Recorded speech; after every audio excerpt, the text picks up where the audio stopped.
St. Paul's Ask an Expert series is a free educational program featuring knowledgeable presenters from our community discussing meaningful topics of interest for older adults and their families. Hello, and thank you for joining us for another installment of our virtual Ask an Expert series. My name is Jennie Kather, and I'm the marketing specialist at St. Paul's Senior Living Community in Greenville, Pennsylvania. I'm here today with our expert, Ron Ashbaugh, who is the fitness specialist here at St. Paul's. And we've asked Ron to join us for this particular program because Active Aging Week is right around the corner. Each year at the beginning of October, the first full week in October, Active Aging Week is recognized. And the goal of this week, as its name suggests, is to promote wellness initiatives to encourage older adults to get up and get moving and stay active.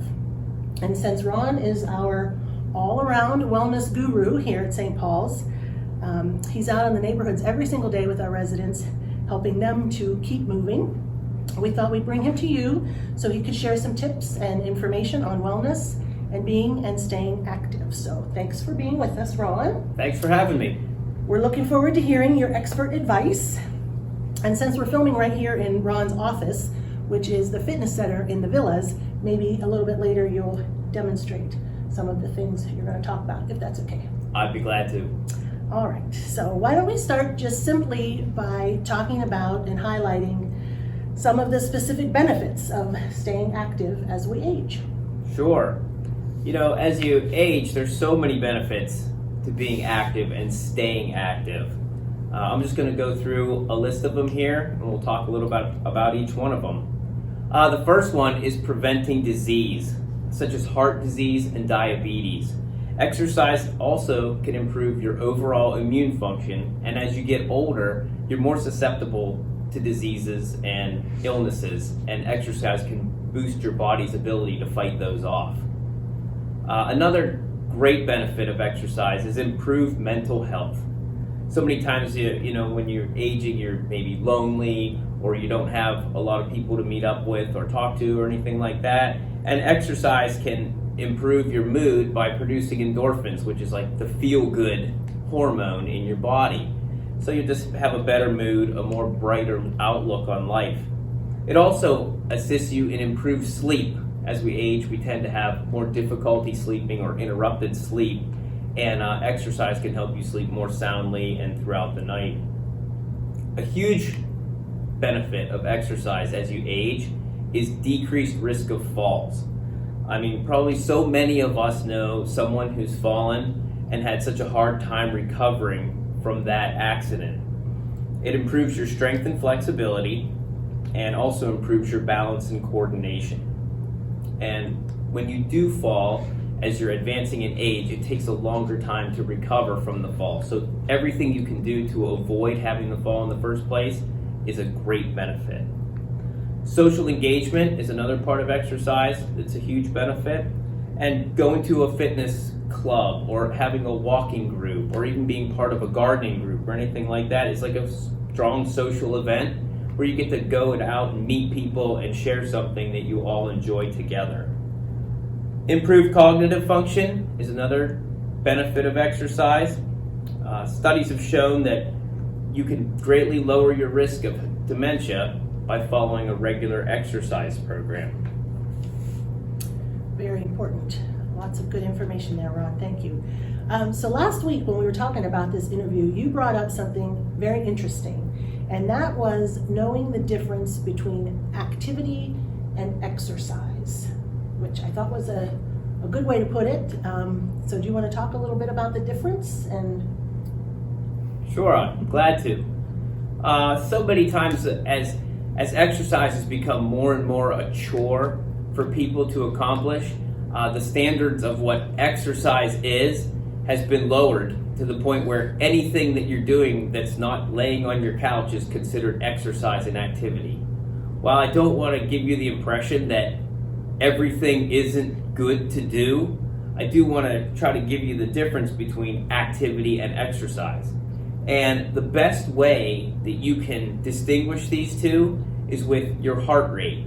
Basically, the amount of beats your heart has per minute will dictate whether you are in a target heart rate zone, where you're getting the most benefit from the activity or exercise that you're doing. For moderate physical activity, it's recommended that you work between 64% and 76% of maximum heart rate. And you can determine your maximum heart rate by taking 220 minus your age. So if you happen to be 50 years old, that number is going to be 220, subtract 50. You're going to get a max heart rate of 170 beats per minute. Now, to get the 64% level, you would take 170 times 0.64. That will give you the lower end of your recommended heart rate at 109 beats per minute. To get the maximum recommended, you would take 170 times 0.76, and that'll give you 129 beats per minute. So your target heart rate range for moderate physical activity is 109 beats per minute and 129 beats per minute. So when you're exercising, in order to find out whether you're in this target heart rate range, you'll need to learn to take your own heart rate. You can take your heart rate on your carotid artery or your radial pulse, or actually you can even feel your heart beating. Now, you don't want to use your thumb. Always use your index finger and your pointer finger. Would that be your pointer finger? Pointer finger and your middle finger. Pointer finger and your middle finger. Yes, that's right. So you can hold on to your radial pulse and take it for, if you do it for 30 seconds, you would multiply by 2. That'll give you the full minute. Or if you want to take it for the full minute, that's fine also. And you should be between those two heart rate ranges, 64% and 76%, if you're exercising in an efficient manner. So that you want to be within that range. Within that range. To be exercising effectively. That's correct. Okay. If you're below that, might just be considered activity. Right. If you're below that, you might want to, you can increase your pace or increase the resistance. If you're walking and you're at that heart range and it's not working out, you either need to walk faster or you can walk up a hill. Those two things would both increase your heart rate and get you into that range. But you do want to check it periodically so you're not going too much. Okay? Right. That's exactly right. That range is a minimum, maximum kind of thing. And about how often should you check it while you're going through your exercise activity? Well, it's going to take you a while to get to that point because you're going to go through a warm-up period. It's not like you start walking and your heart rate is instantly in that range. So probably about the midpoint of your exercise is going to give you the best idea of where your heart rate's at. Or if you should speed it up or slow it down. That's exactly right. Okay, good. So you mentioned walking, and actually this year Active Aging Week is actually focusing on the benefits of walking. So for those of you who do walk, this is good information. Don't forget to check your heart rate.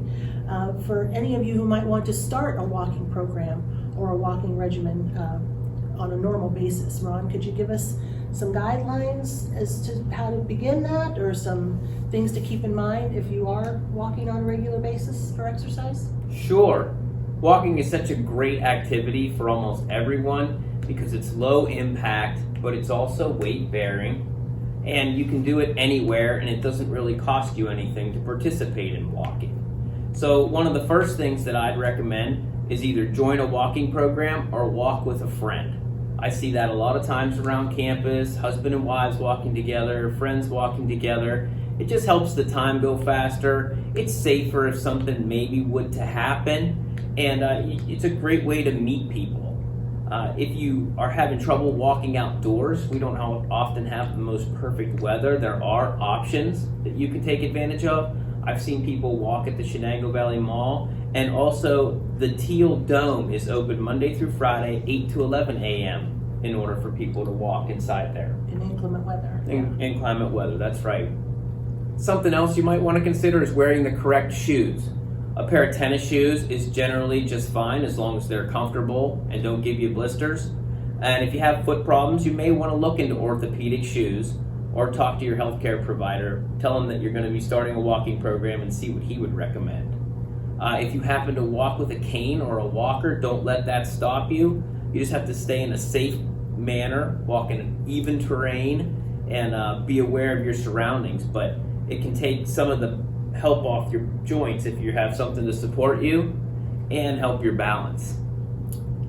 Aim for the right pace, which is just what we talked about before with the target heart rate. It's very important that if you're going to take the time to participate in an exercise program, that you're getting the most out of it.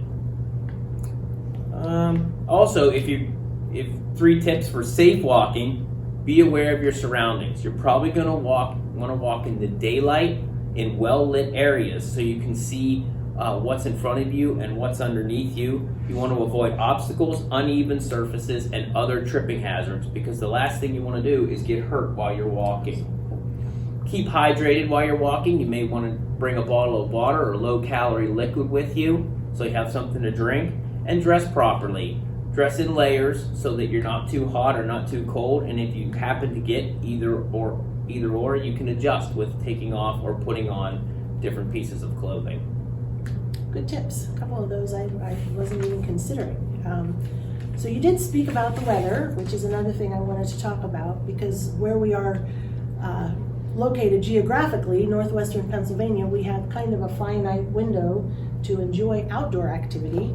So if we do have to come up with exercises or activities to do indoors, could you share some suggestions about how we can stay active in our own homes? Sure. Well, we talked about exercising in a climate-free environment, neutral Right. environment. That's right. But you can also work on perhaps some strength training in your home. Strength training has so many benefits for someone who's advancing in age. One of those is developing stronger bones. When you have weak bones, that's called osteoporosis. And 10 million Americans have osteoporosis, and 34 million have osteopenia, which is weakening of the bones. So they are susceptible to developing osteoporosis. And working on a strength training program can help strengthen your bones and develop them so you avoid a break should something happen if you fall. Healthy hearts: not only can cardiovascular exercise strengthen your heart, but so can weight training. It's also very good for the cardiovascular system. Doing your daily tasks in an easier manner. Vacuuming, lifting laundry baskets or boxes, carrying in your groceries, or getting up from a chair have great potential to be made easier by strength training. Because if your muscles are stronger with a certain weight than they were before you exercised, then the things that you're doing are going to feel easier. Arthritis relief. Many of you I know out there suffer from arthritis, and doing strength training has been found to help as much as some medications. Another benefit is that you're less likely to have a fall. Strength training can provide a huge benefit of improvement to your balance and flexibility. It's been shown that seniors have a higher risk of death up to 10 years after a fall, so anything that you can do to avoid having that fall to begin with is a huge benefit to your health. You're also going to see improved walking endurance, which is what we started the program with, if you're exercising with weights. Just lifting those weights can increase your walking ability up to 40% with a regular program. And the last benefit you're going to see is improved glucose control. Exercise with weights is going to improve your muscle mass and allow you to absorb and utilize sugars in a much more effective way. That's great. That's a ton of information. So if you're watching this on Facebook and you have comments or questions, you can put them in the comment section. You may have to rewind and move forward to catch everything, but we'll try to answer any questions you might have. So at this point, Ron was talking about strength training and the benefits. So I think we're going to regroup a little bit and get him set up to actually demonstrate some strength training exercises that you guys can do on your own in your homes. So we'll be right back in a sec. Thanks. Okay, everyone, we're back, and I'm going to introduce you to some simple strength training exercises that you can do at home with very simple equipment. The first thing I wanted to do was show you some of the options that you can get reasonably to participate in these strength training exercises. These are all just different forms of resistance. They all have different benefits and drawbacks. But the first one is a resistance cord. It's a piece of rubber that has a different resistance. You can buy them in different strengths, and you're able to hold on to them. They don't weigh very much. They don't take up very much space, and you can do a number of different exercises with those. We also have dumbbells that probably everyone has heard of. They come in a variety of weights. The only problem is to get stronger, you would need different sets of dumbbells.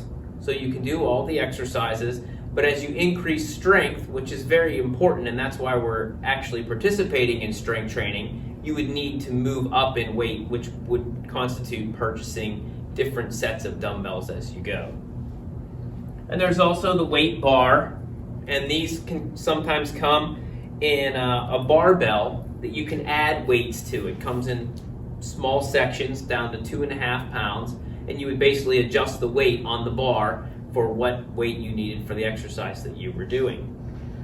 For the purpose of this demonstration though, we're going to show you how to do a few exercises with something you might have at home. These are just some empty 1-gallon jugs, but of course we can fill them with water or sand or some other substance to adjust the weight to make them capable of doing what you need the weight of to do in your exercises. I'm going to demonstrate 5 different exercises for you, okay? And you can get these anywhere. They can be empty milk jugs, they could be empty bleach jugs or mean green jugs or anything you might have around. But you would put some water in these, and the first one you could try is the basic squat from a seated position. We're going to hold on tightly to the jugs and stand straight up out of the chair. And perhaps do that 10 to 15 times. And it's going to strengthen your whole lower body, your quadriceps, hamstrings, gluteals. The second one we're going to do is the seated calf raise. So we can take our milk jugs or bleach jugs and put them on our knees and raise up on our toes. Okay? Again, complete 10 to 15 of those. Strengthen the muscles of your lower legs. We're going to move over to the upper body, and you might need a little bit less weight to effectively use these exercises. The lateral raise is taking the weight and raising it out to the side to parallel to the floor. And that's going to work your shoulder muscles. Okay? We can also, in the same way, hold them to the sides and press up over our heads. Again, that's going to work the shoulders and triceps. We can do arm curls, which basically works the biceps. It flexes the arm. You can hold onto the handle, slowly bring them up and touch your shoulders. You want to keep a nice, slow, controlled motion. Maybe like a count of 1, 2, up, 1, 2, 3, down. You want to exhale on the way up, inhale on the way down. Again, 10 to 15 repetitions. The last one you might want to try is called the arm extension. It does the opposite side of the arm, it does the triceps. And you would hold the jug actually upside down, so the water's going to be flowing out of the top. I hope that your jug is nice and tight and it doesn't leak on you, and you'll be able to extend your arm up like this. Okay? You'll notice we did all of our exercises in a seated position. Okay, so that's going to help you avoid having any risk of falls and keep your body nice and stable so you're able to concentrate on the muscles that you're trying to work without having to balance and worry about falling. All right, well thanks Ron. That was really great. You are definitely a natural, so we have definitely contacted the right expert for this subject matter, without a doubt. Thanks for taking time out of your busy schedule. Oh, I'm more than happy to do it. And as always, if any of you viewing have suggestions for future Ask an Expert programs, we're happy to take your suggestions. We'd love to hear them. Like I said a little bit before, if you have questions and you're watching this on Facebook, please leave them in the comments section. If I can't answer them, I know Ron can. And if you're watching from our website, you can always email us at marketing@sp1867.org. We're glad you were with us today, and we hope you learned a lot from our expert Ron. Thanks, everyone. Have a great day, everybody.